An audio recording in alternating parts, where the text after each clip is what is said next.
Hey, Master Coach G here on Thriving After 50, Mind, Body, Soul. Hey, thank you for joining me today. And I'm talking about having good emotional health. It is a fundamental aspect of promoting resilience and self-awareness. We need to be aware of that. And it also affects our physical health. It's really important that we understand how our emotions affect our physical health. It's that mind-body connection thing. Trust me when I tell you, it's the mind-body connection, and it's real. So, it's your thoughts that create your emotions. Did you know that you could change your emotions? Did you know that? If you can change your thoughts, you can change your emotions. Sounds simple, right? So listen, in this episode, that's what we're going to be talking about, the tools and the techniques that will help you learn how to reframe your thinking, shift your thoughts, and change your emotions. This is Master Coach G, and I'll see you on the next level. Hey, Master Coach G here on Thriving After 50, Mind, Body, Soul. And in this episode, I am going to start off the month of June. I know that it's the end of May, but I wanted to do basically an introduction to what I'm going to be talking about coming up for the month of June. And that subject is going to be our emotional health. I think it's a good subject to talk about after the 6 pillars / principles because we need to understand how our emotional health affects our physical health. So that is a subject that we are going to be talking about for the entire month of June. Okay, so let me just go ahead and jump right in.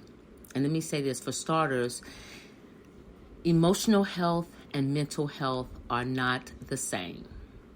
I know the two are often interchangeable, but emotional health focuses more on being in tune with our emotions and our vulnerabilities and being authentic. That is basically what our emotional health consists of.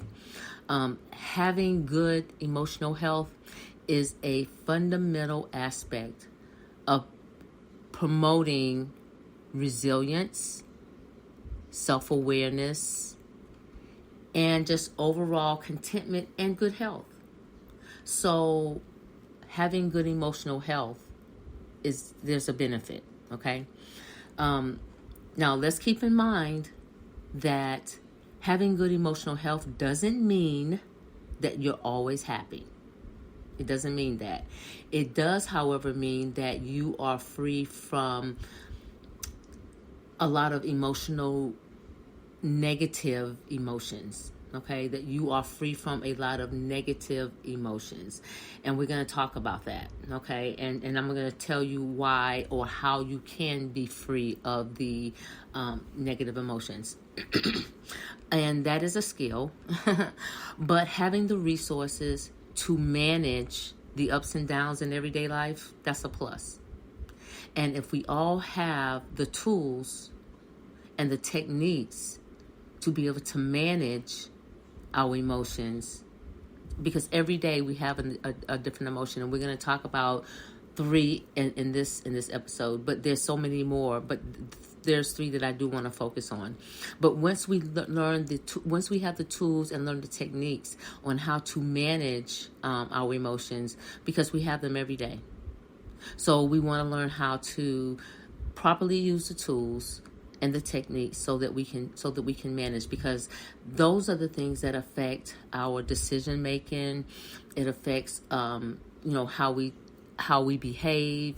It affects what we think. So there's so many things that feeds into that. So that's why it's important that we understand our emotions, okay?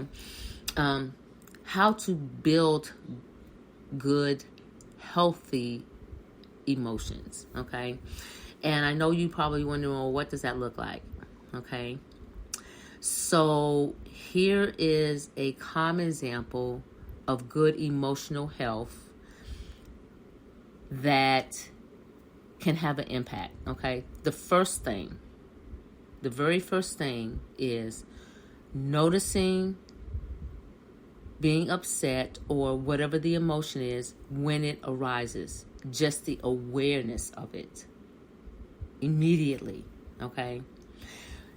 Though that's what we call in the coaching world, in the coaching arena, triggers, okay? Be aware of your triggers, and then you got to get to the root cause of that trigger. So that's why we need to learn the techniques and have the tools in our arsenal so that we can deal with the triggers, okay? It's almost like a bulletproof vest, if you will, okay? Learning these tools and techniques, okay? So identify the thought or the trigger. And here's the thing about that. It could be through a text. It could be through a phone call. It could be through a song. It could be through a smell. A trigger can happen at any time. There's no warning. There's not trigger. You don't get a warning. It just happens. Okay.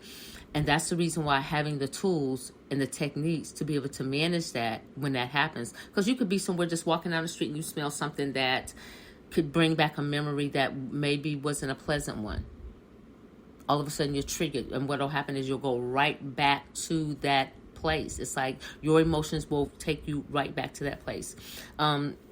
Here's the thing. It's like there's this one technique that, and I'm going to probably do it later. I don't want to do it right now, but there was a technique, and it actually works, that you can reframe your thinking with a trigger, okay? So let me give you an example. There's this thing I'm going to do, and it pertains, have a lemon, and I'm telling you that I'm going to cut it up, and then I'm going to do this experiment. And when I do it, you're going to actually feel the sensation, okay? And that's how powerful our mind is in reference to reframing our emotions, okay? So that's the reason why we got to have the tools and the techniques to be able to do that. Because if you can change the thought, you can change the emotion. Because our thoughts is what create our emotions. So if you can change the thought, then you can change the emotion. Now, I'm not saying it's going to change the event. I'm not saying it's going to change what happened. It's not. Okay? But what I'm saying is, if you change the thought about what happened and you reframe that thought and you look at it from a different perspective, then the emotion won't be so heavy. That's what I'm saying. I'm not saying you're still not going to have an emotion attached to it. But what I'm saying is the emotion won't be so heavy. Okay? And that's being able to practice that technique of changing the thought about the event.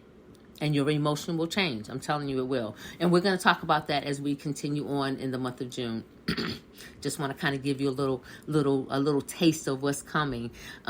So instead of having a negative reaction when you have a trigger, look at it from a different perspective. That's the reframing right there. Okay? Because it will change your emotion. I promise you it will. And if you don't believe me, just try it. I mean, you all you can do is come back and say, Coach G, it didn't work. Well, I promise you, if you do it enough, you gotta practice it. It will work. I'm telling you, I have, and I still do experience that in my life, even to this day. I use this technique. I do. Okay. It won't change what happened again. But what it will do, it will help you to be able to deal with that trauma or that disappointment or that hurt a little bit better, even grief, same thing.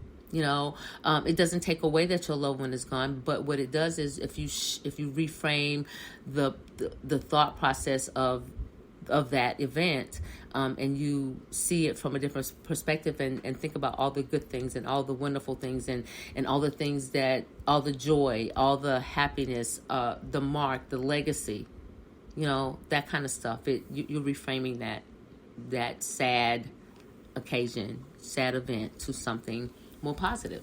Okay. Maintaining good emotional health is good for our physical health. That's the reason why when I started off my podcast, I started off with the whole mindset thing, because our thoughts create our emotions. It's like if you think that you are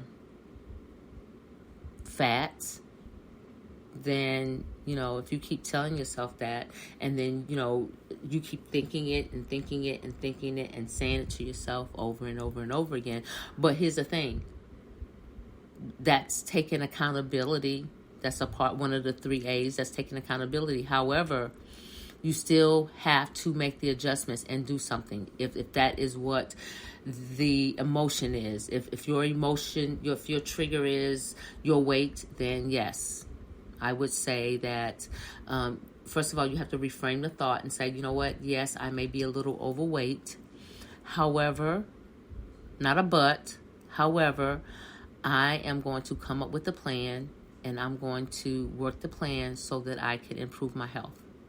Okay, so that's reframing the thought. You're not changing it. I mean, you didn't lose 100 pounds instantly, no. But you're reframing the thought so that way you will not have that. Because some things can take you to a place of depression. It's like because you feel like hopeless. So if you're hopeless, then how does that help you? So here's one of the things that I do want to talk about real briefly is I want to talk about there is a such thing called an emotional scale. Don't know if you ever heard of it before, but there is. The emotional scale, and I will probably talk about, I'll talk about 5 of them.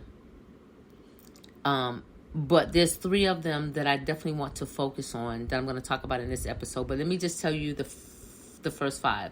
The first one is joy, appreciation, empowerment, empowered, and love. The second one is passion, enthusiasm, and happiness.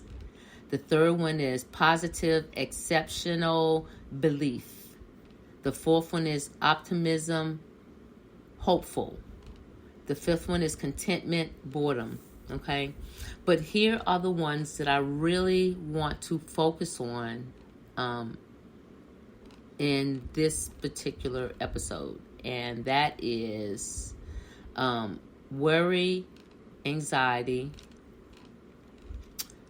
fear, depression, powerlessness. Okay, and the third one that I want to talk about is, I believe, is hatred and rage. No, I'm sorry, anger and revenge. Okay, now I'm not saying that those emotions are good or bad. I'm not saying that. But what I am saying that it does not necessarily give you the insight to start making the change because of your belief about good or bad. Okay? Hopefully you understand what I'm saying. Okay?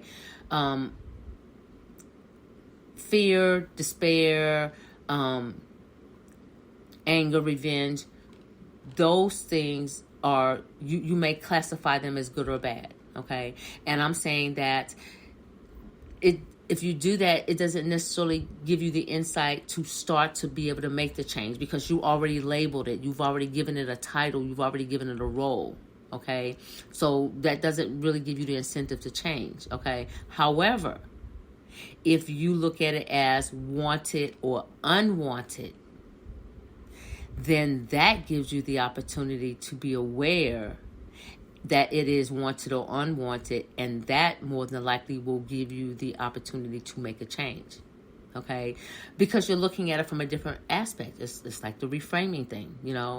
We look at good or bad, that's already labeled. We understand what that means. We've been hearing that from the time we were children, so we know what good or bad is. So that has that label already. However, when we say wanted or unwanted, okay, do I want to behave in a way of being angry? Or is that unwanted behavior for me? I make that decision. Okay, well, that's unwanted behavior for me. So since I've decided that it's unwanted behavior for me, so what do I need to do? I need to work on improving that.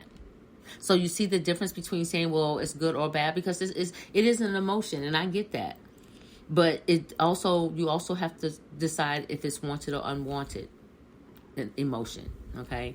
Because you want to be able to reframe that and change that. So 3 common unpleasant and negative emotions that that we need to become aware of is the uncertainty, insecurity, anxiety, worry, and fear. And most of us have or is experiencing some type of uncertainty or insecurity or anxiety or worry or fear about something. It's kind of like, a normal emotion. However, you still want to be able to manage that so that it doesn't manage you, okay? Those are the most common emotions, okay? However, having the tools and the techniques to be able to manage those is the key, okay?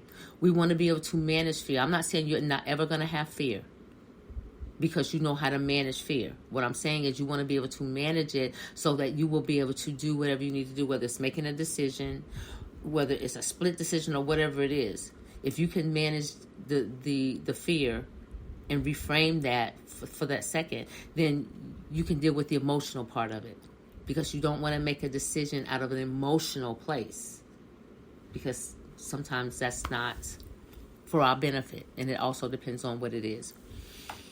But I definitely want to dig a little bit deeper into our emotional health, because, again, it does affect our physical health. Worry keeps you up at night, which means you're not getting your sleep. Anxiousness can cause you to be a compulsive eater. So you see how it's not, our emotional health can affect our physical health. We talked about how important sleep was, so if you're up worrying all night and you're not getting any sleep, so the emotional attachment to whatever it is that you're worried about is actually affecting your health. So that's why we are going to talk about our emotional health. We're going to learn We're going to learn the tools and the techniques so that we will be able to better manage our emotions and our triggers when they happen, and that we don't react but respond. And that's what we're going to talk about for the month of June. I am so looking forward to this coming month, and the month of June. It's going to be so much information that I'm going to share that you will be able to apply. Simple, just like the 6 pillars. Simple things that you're going to learn, and how it's affecting your health. You're at risk for high blood pressure and diabetes, and you're at risk for even having a stroke. So yeah, the stress, the fear, the anxiety, the worry, we gotta learn how to manage those emotions, because it's definitely affecting our health. So listen, I'm going to be going much deeper in the upcoming weeks, and I hope that you will stay tuned for what I have coming up. It is going to be awesome. I am so looking forward to sharing with you. So listen, that's what I have for you today. I hope this episode has added value to your life. Thank you for joining me here on Thriving After 50. Hey, if this podcast has benefited you, please subscribe to my channel. Follow me. Share it to someone who may benefit as well. And I sure appreciate you so much. Thank you so much for joining me today. And remember, knowledge applied is power. Okay? This is Master Coach G, and I will see you on the next level.